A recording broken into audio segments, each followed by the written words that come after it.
Сооротуучу Кудай. 24-май.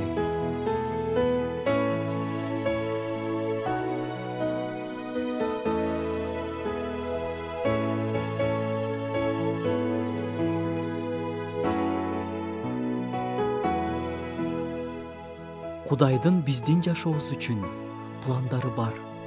Ал биздин жашообуздун куру бекер өтпөй, маңыздуу болуп, үзүрлүү болушун каалайт.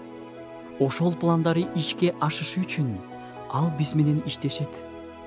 Жүзүмчү жүзүм зарынан көп жемиш алыш үчүн кургап калган бутактардан тазалап бутайт. Түүн жумшартат, суугарат. Ошондой эле Кудай дагы биздеги ашыкча нерселерди кесип, керектүү нерселер менен камсыз кылып тургусу келет. Бул үчүн ал адамдарды жана жашоо шарттарын колдонот.